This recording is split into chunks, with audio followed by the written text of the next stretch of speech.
Hello Tubesters, it's Gav and welcome to another one of my videos. Another pop-up one. I was working on some of these last night, or all of them last night, and I just thought I'd give you an update on how they're going. So these have become, if you haven't already seen, these are Eureka AB 18mm Napoleonics. They're metal. I've done a few modifications to them, given them metal swords and added a bit of putty here and there, drilled the reins out, moved the sword arms in places just to give them a bit, different look to them, and added the giant plumes on top. I've just got to the stage where I've been painting the horses, done the shabraque even. The emblems are supposed to be obviously the royal emblem.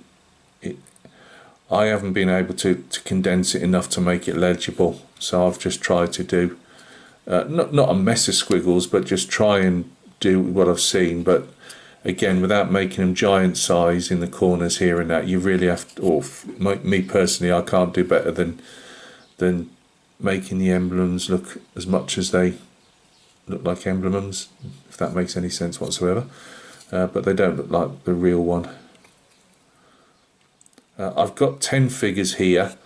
I'm going to be doing 2 more. I decided for now I'd keep them at 12. So I've got a standard bearer coming for the colours, and I've got another guy that I'll say is an NCO. I'll give him a cane and stuff, because the senior NCOs in these Prussian units had like a cane. There's bits still to be done on all the bits, painted bits almost. The saddle girth has been done on the odd one, which might have been done on this one, I'm not sure. Yeah, I think I've made a start on it. Saddle girth is grey, like the leather on the stirrups. What else have we got? The trousers in reality are leather. Now the troopers have them down to the knees. Officers and trumpeters, they have them down to the ankles inside the boots. Obviously you don't see that, but because of cost restraints, they literally took them to the knees with the troopers. So they're white leather, or leather that's painted white, it says in my Osprey book. Now I don't know if that's blancoed with like clay pipe white, if that's what they mean by painted white, or literally painted white. I don't know. So I've given them like a cold white with sky greys and whites.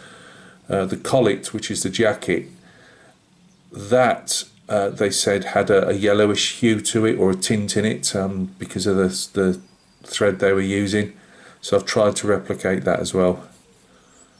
I put a base coat down of RAF Sky from the AK range, which is like a greeny colour, but I wanted that for like shadow work. Then I put some yellow ochre on as a wash, because I knew that most of the tint would be in the shadow areas. Then I put a tiny bit of yellow ochre into pale sand, and then pale sand, and then ivory. 2 or 3 hits with ivory. It looks fairly washed out at the moment, but although the crossbelts here, or this main one's going to be white, in these units they had them in a sleeve, and it would be coloured on either, depending on the colour of the regiment and the design, but so these should have some red stripes going down the sleeve of the main strapping. There'll be this like poppyish red that I've tried to do on here. That'll be on the collar, and you'll see a line of it above the gauntlets when that's all done, and a red sash as well, so it won't be all like just sippy white type of thing. And some, you barely see them on most of the figures, but like a red tails as well, piping on the tails. So that's that. I've just gone for some of the darker browns on the horses, different like a dark chestnuts and blacks. I added, as I say, I've added on these, I've added the cape on the back, which was blue, but it also had these lighter blues on the portmanteau on the back, plus the cape itself, or the greatcoat. The greatcoats or stroke capes, they had the regimental colour on the collars and cuffs. I didn't know if that would be turned back to show as like a ribbon of red on top, so I've just left them all blue. It's not like the ones the French did, where I believe they used the inside showing to give it that red top, if that makes sense. I've still got things to do, like on the bicorn, although I've given it highlights. I've still got to do the it's not the rosette, is it, but the king's colour there in black, so I've got to do that highlights, and I've got to put a brass clip there, and brass, there's should be some brass strengtheners on the back here as well. Use dark sea blue to highlight the black. There's our officer, he's got obviously silver. He's got no blanket under the shabriquet. Eyes, I've still got to add a tiny bit. I always put a tiny bit, if the eyes are like on a horse rearing up like this, I put a tiny bit of white in the very corner, because with horses there isn't a lot of white showing unless they're really under stress. I didn't think he came out brilliantly as a horse, but I might put another wash over the top just to bleach these dapples down a bit.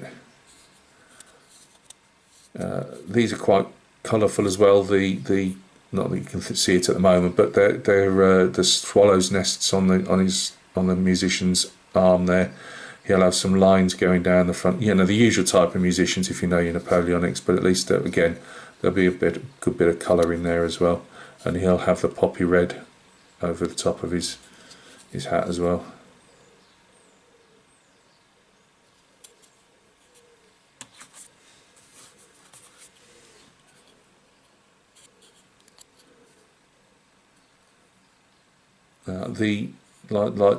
I just call them socks, but it goes up the top. I've probably pulled them up a bit too high in places, and I couldn't work out. I should have put my magnifiers on.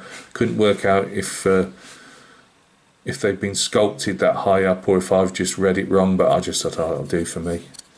It gives a bit of definition and a cut off. I've done not a black mark, but like a black brown rubber tire black rubber mark, just to define the.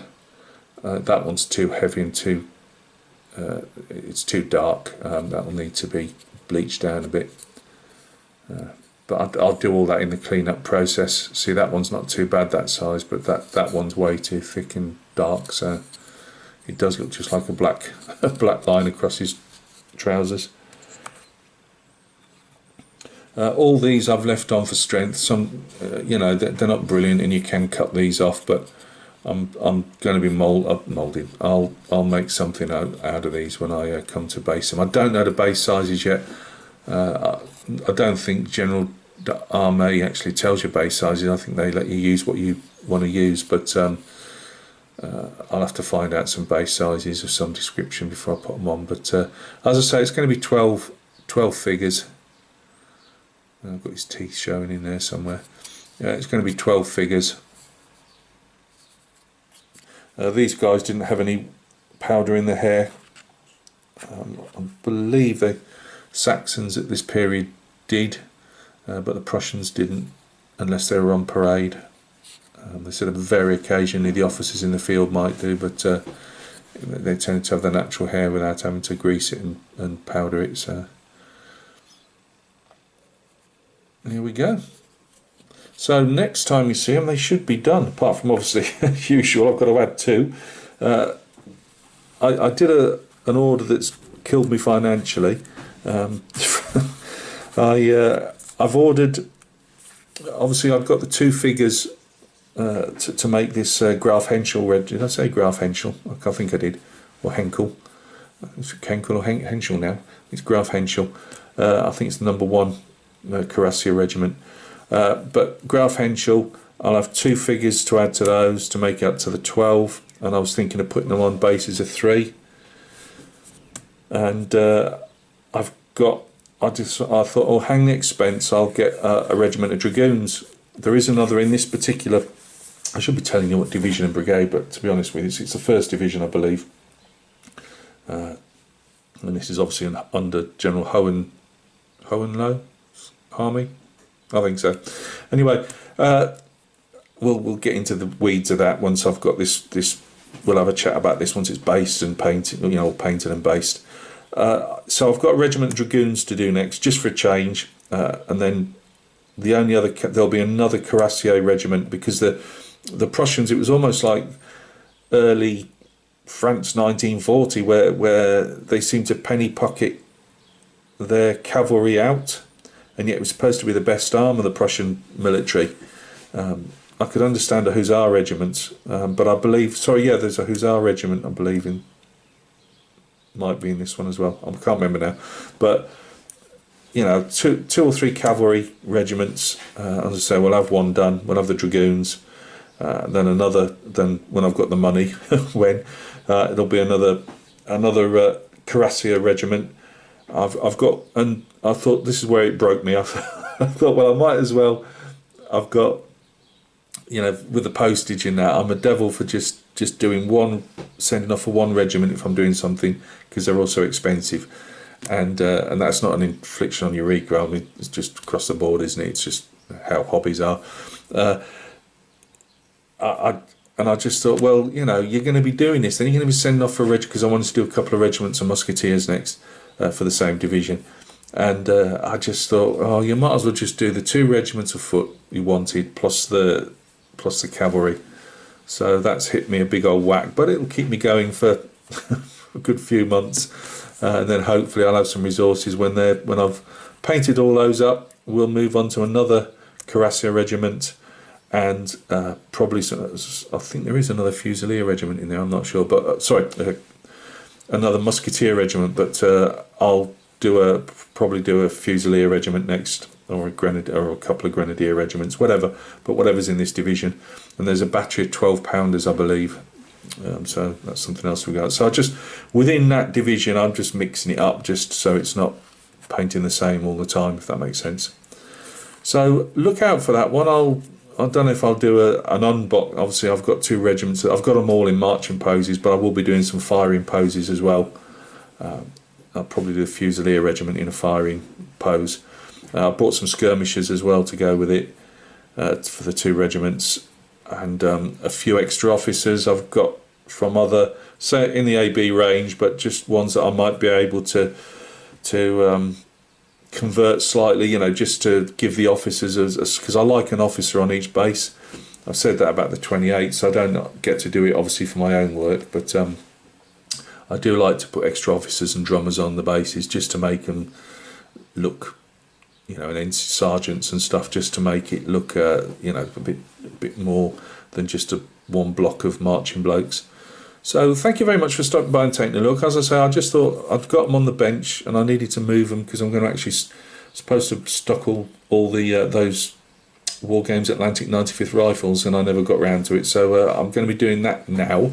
So I just thought, before I move these off the bench, and I'll just do a quick video. So I won't give you another, I might do them on the bottle tops painted, pre-varnishing and stuff like that, and then by then hopefully I've worked out a base size that I can put 3 cavalry figures on. I'm not sure if it's 2 or 3 I'm doing now, but anyway, I'm waffling. So look after yourselves. There's some photographs of these on at the end.